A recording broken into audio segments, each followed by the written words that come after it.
আইসিটির মামলায় যতগুলা রায় হয়েছে এই রায়গুলা কার্যকর করা ডক্টর মোহাম্মদ ইউনূস সরকারের সময় যতটুকু সম্ভাবনা ছিল, ডক্টর মোহাম্মদ ইউনূস সরকার চলে গেলে রাজনৈতিকভাবে নির্বাচনের মাধ্যমে যদি আরেকটা সরকার আসে, কোনো রায়, কোনো তদন্তর কোনো কিছুর বিচার হবে না, সম্পূর্ণ ভারতের নির্দেশে তা কার্যকর হবে। এখন ধরে নিলাম, যেটা আমি বহু বছর কয়েকবার বলেছি, বিশেষ করে 5ই আগস্টের পরে জামাতকে, এনসিপিকে, এদেরকে অনুরোধ করেছি যে আপনারা সবাই মিলে একটা কোয়ালিশন গঠন করেন। সেই কোয়ালিশন এখনো সময় আছে, একটা কোয়ালিশন গঠন করে রাতারাতি হাদির এই মর্মান্তিক, দুঃখজনক, কষ্টজনক ঘটনাটাকে ভণ্ডামি করে না, অন্তরে একজন দেশপ্রেমিক এবং মুসলমান হিসেবে অন্তরে অনুধাবন করে হাদির এই ঘটনাটাকে আল্লাহ প্রদত্ত একটা উদাহরণ হিসেবে আপনাদের চিন্তা শক্তিকে সঠিক করার জন্য একটা উদাহরণ হিসেবে, নমুনা হিসেবে নিয়ে এখনো সম্ভব জামাত, এনসিপি, অন্যান্য দল যারা আছে, ছোট মোটো মাঝারি যারা আছে, তারা মিলে যদি একটা কোয়ালিশন গঠন করে বাংলাদেশে কিন্তু একটা, যদি নির্বাচন ডক্টর ইউনূস কন্ট্রোল করতে পারেন, সম্পন্ন করতে পারেন, তাহলে বাংলাদেশে কিন্তু একটা শক্তিশালী জনতার সরকার আসা সম্ভব। তখন কিন্তু সমস্যাটা হচ্ছে, যে বিপদগুলোর কথা মনে রাখতে হবে, এরকম একটা কোয়ালিশনের কোনো বিকল্প নাই। কারণ আমি যা দেখতে পাচ্ছি, জামাত বিএনপির এমন একটা অবস্থা হয়ে গেছে, দুই সমুদ্র যাদের পানি মিলে না, সেই দুই সমুদ্রের পানি হয়ে গেছে জামাত বিএনপি, ওরা মিলবে না। কারণ ভারত তাদেরকে কোনোদিন মিলতে দেয় নাই, মিলতে দিবেও না। দলের ভিতরেই তাদের শত্রু বসিয়ে রেখেছে, উস্কানি দিয়ে না তাদেরকে দুই পাশে একজন আরেকজনের বিরুদ্ধে নেওয়ার। তাহলে কি সম্ভব? জামাত এবং এনসিপি এবং অন্যান্য দলের কোয়ালিশন। সেই ক্ষেত্রে ভয়ঙ্কর বিষয় হচ্ছে, ডক্টর ইউনূসের যে ভয়ঙ্কর দুর্বলতা, ইচ্ছাকৃত, ডক্টর ইউনূসের অনিচ্ছাকৃত এবং ডক্টর ইউনূসের অধীনে বাকি সবার ইচ্ছাকৃত, যে পুলিশ কাজ করবে না, সচিব কাজ করবে না, সশস্ত্র বাহিনী ঠিক মতো কাজ করবে না, উপর থেকে নির্দেশ ওইভাবে দিবে না। আমি ইয়াং অফিসার এবং সৈনিকদের দেশপ্রেম এবং সদিচ্ছা 100% আছে, কিন্তু উপর থেকে যদি তাদের নির্দেশ না হয়, নিজে থেকে কিছু করতে পারবে না, শৃঙ্খলায় হাত পা বাঁধা। সুতরাং নির্বাচনের সময়, যেটা আগেও কয়েকবার বলেছি, যখন দেখবে নির্বাচন তো কোনো এক দলের বিরুদ্ধে যাচ্ছে, ব্যালট বক্স নির্বাচন কেন্দ্র থেকে বাসায় নিয়ে চলে যাবে, হাসিনার মতো মিডনাইট নির্বাচন করে একটা রায় দিয়ে নিজেদেরকে জয়ী ঘোষণা করার জন্য। সুতরাং সেই ক্ষেত্রে আবার সম্ভাবনার কথা বলি, আপনার অনুষ্ঠানে বহুবার বলেছি, ডক্টর ইউনূস এবং ডক্টর ইউনূসের উপদেষ্টারা যেই কনফিডেন্টলি এত বছর ধরে, ইভেন কি নির্বাচনের 2 দিন আগে বলছেন অমুক চুক্তি, অমুক সমুদ্র শাসন, তাদের কোনো কথাই কিন্তু কোনোদিন আমার মনে হয় নাই যে ফেব্রুয়ারিতে নির্বাচন। এবং 2 জন উপদেষ্টার কি বলে এটাকে, পদত্যাগ করেছেন, কিন্তু পদত্যাগ কার্যকর করা হয়নি, ফিরে যাওয়ার রাস্তা খোলা রাখা হয়েছে। কিন্তু তো তফসিল ঘোষণার পর তো কার্যকর করা হয়েছে এবং ওই মন্ত্রণালয়গুলো ভাগ করে দেওয়া হয়েছে। সামনে দেখেন, আপনি সামনে দেখেন, let's wait and see. Because আমার কাছে এখনো সন্দেহ হয়, ডক্টর ইউনূসের এই নির্বাচন চালানোর, ডক্টর ইউনূসের যেই দল বাহিনী নিয়ে নির্বাচন চালানোর ক্ষমতা ডক্টর ইউনূসের নাই। নির্বাচন কমিশন হাসিনার আমলের গত 16 বছরের নির্বাচন কমিশনের থেকে 1000 গুণে ভালো, বাট নির্বাচন কমিশন তো গুটি কয়েক মানুষ নিয়ে, ওনাদের নিজস্ব শক্তি কি? ওনাদের অধীনে আর্ম ফোর্সেস, পুলিশ সবাই কাজ করবে নির্বাচনের সময়। এই তো আমি বাংলাদেশের 2টা নির্বাচনে সশরীরে মাঠে থেকে নির্বাচন করেছি।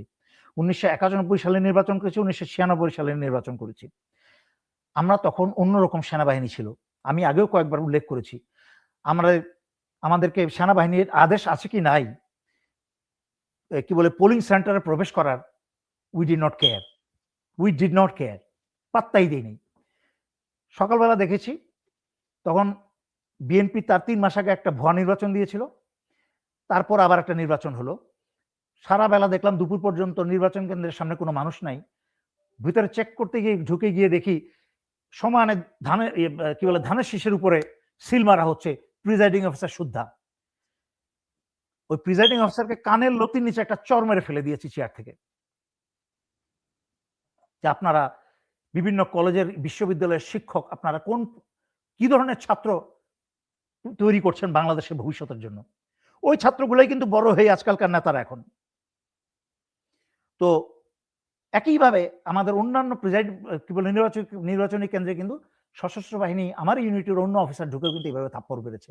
আমরা কোনোদিন চোখের সামনে দেশ বিরোধী কোনো দুর্নীতি বা অপরাধ সহ্য করতে দেই নাই। একজন জুনিয়র অফিসার হয়েও, সেকেন্ড লেফটেন্যান্ট ক্যাপ্টেন হয়েও কোনোদিন হতে দেই নাই, মেজর হয়ে হতে দেই নাই। কিন্তু বাংলাদেশের ধ্বংসটা সার্বিকভাবে করা হয়েছে। এই ধ্বংস থেকে ফিরিয়ে আনতে হলে যেই আশাটা ছিল ডক্টর ইউনূসের কাছ থেকে, সেই আশাটা উনি পূরণ করতে পারেন নাই। কারণ উনি ওনার নিজের ক্যাবিনেট বা নিজের উপদেষ্টা সরকারটাকে উনি সামলাতে পারেন নাই। উনি নিজের আত্মীয় স্বজন, বন্ধু বান্ধব, চিটাগাংয়ের লোকজন দিয়ে সব ভরে ফেলেছেন স্বজনপ্রীতি করে, যার ফলে ওনার নিয়ন্ত্রণের বাইরে চলে যাওয়ার কারণে উনি বাধ্য হয়েছেন নির্বাচনের একটা তারিখ দিতে। কিন্তু নির্বাচন সফল করার মতো অনেকে তো সন্দেহ করে আসলে উনি নির্বাচন চান কিনা। তারপর স্বরাষ্ট্র উপদেষ্টা বারবার বলছে আইন শৃঙ্খলা বাহিনী বা আইন শৃঙ্খলা পরিস্থিতি স্বাভাবিক আছে, নির্বাচনের জন্য প্রস্তুত আছে, নির্বাচন করা সম্ভব। সেটা কি আমরা আসলে দেখতে পাচ্ছি কিনা? আর সরকার নির্বাচন চায় এটা নিয়ে অনেকে সন্দেহ আছে এখন। স্বরাষ্ট্র উপদেষ্টা যেসব কথাবার্তা বলছেন, উনি তো নিজেই ঠিক নাই। উনি দেশের আইন শৃঙ্খলা নিয়ে বলবেন কিভাবে? উনি দেখলাম উনি এখন মাংসের মাঝখানে আলু কম ওনার বেশি পড়েছে, এগুলা করছেন। দেশের খুনাখুনি, মারামারি, মাথাগুলি করা হচ্ছে, উনি এখনো ফালতু কাজ করে বেড়াচ্ছেন। এখন উনি আন্তরিকভাবে যেইভাবে ওনার জায়গায় উনি এমনি lieutenant general, with all my respect for him, আমরা একসাথে চাকরি করেছি, উনি আমাকে স্নেহ করে তুই তুই করে ডাকতেন। তো আমি উইথ অল মাই রেসপেক্ট, আমি ব্যক্তিগতভাবে ওনাকে অসম্মান করে কথা বলছি না, বাট ওনার স্থানটাকে, যেই দায়িত্ব ওনাকে দেওয়া হয়েছিল, ওই দায়িত্বটা পালন করার জন্য ওনার এই বয়সে উনি যোগ্য না। ওনার জায়গায় একটা ইয়াং এনার্জেটিক একটা অফিসারকে দেওয়া যেত, যার অতীত ইতিহাস আছে, যে পার্বত্য চট্টগ্রামে বাংলাদেশের বিভিন্ন জায়গায় যার অতীত বীরত্বের ইতিহাস আছে, সেই রকম লোকজনকে না বসিয়ে ওনাদের মতো বয়স্ক ভাঙ্গাচোরা লোকজনকে বসিয়ে দেওয়া হয়েছে। ব্রিগেডিয়ার জেনারেল সাখাওয়াতকে বসানো হয়েছিল আগে। উনি তো আওয়ামী আমলে সবসময় মিষ্টি মিষ্টি কথা বলেছেন, আওয়ামী নির্বাচন করেছেন। উনি কি করবেন? উনি তো সবসময় কি বলে চেয়ারে বসেই আওয়ামী লীগকে আবার খুনিকে আবার বাংলাদেশে আসে নির্বাচন করতে দাওয়াত দিয়েছিলেন। মাথার মাঝখানে ওই চিন্তাটুকুও নাই যে কিভাবে ডিপ্লোম্যাটিক্যালি কথা বলতে হয়। সব বুঝতে হবে বাংলাদেশের সামগ্রিক অবস্থা এই সরকারের বিরুদ্ধে একটা সুষ্ঠু নির্বাচন জনগণকে উপহার দেওয়ার জন্য। ডক্টর ইউনূস তো কথার ফুলঝুরি ঝরাতে উস্তাদ। উনি ওই জন্য বলছে বাংলাদেশের ইতিহাসে একটা সুন্দর নির্বাচন উপহার দিতে চাই, ঠিক সাথে সাথেই কিন্তু হাদির মাথায় গুলি। ডক্টর ইউনূসকে স্পষ্ট করে বুঝিয়ে দিল সে সুন্দর উদাহরণস্বরূপ নির্বাচন দেওয়ার মতো ক্ষমতা তোমার নাই। উনি অনেক আন্ডার এস্টিমেট করেছেন। ওনার তৈরি করা বক্তৃতা, সবকিছু হাতের সামনে তুলে দেওয়া, এটা তো গ্রামীণ ব্যাংক না, বারবার বলেছি, তো গ্রামীণ ব্যাংক না, this is a messed up country. আমি নোংরা ভাষায় মুখে চলে আসছিল বা বলতে পারলাম না, ভদ্র ভাষায় বললাম, it's a messed up country. একটা ধ্বংসপ্রায় দেশ, একটা মানুষের অন্তর ধ্বংস হয়ে গেছে, মানুষের মাঝখানে এখন সাধারণ চিন্তা ভাবনা নষ্ট হয়ে গেছে।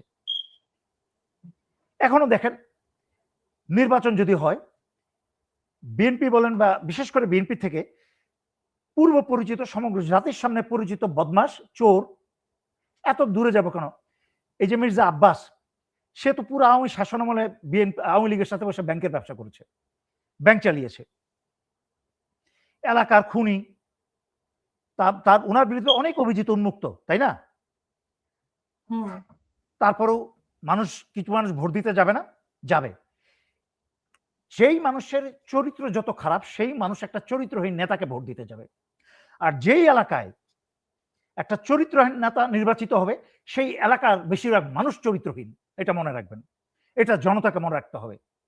যেই এলাকাতেই একটা চরিত্রহীন নেতা নির্বাচিত হবে, সেই এলাকার বেশিরভাগ মানুষ চরিত্রহীন। সুতরাং এবার মানুষকে নির্বাচন হলে ভোট দিতে হবে মানুষের ব্যক্তিগত চরিত্র এবং যোগ্যতাকে দেখে। যদি মার্কা দেখে একটা দুশ্চরিত্রবানকে ভোট দিয়ে দেয়, তাহলে ওই মানুষগুলো, যার ভোটাররা অভিশপ্ত হবে, তাদের উপর আল্লাহর অভিশাপ নাজিল হবে।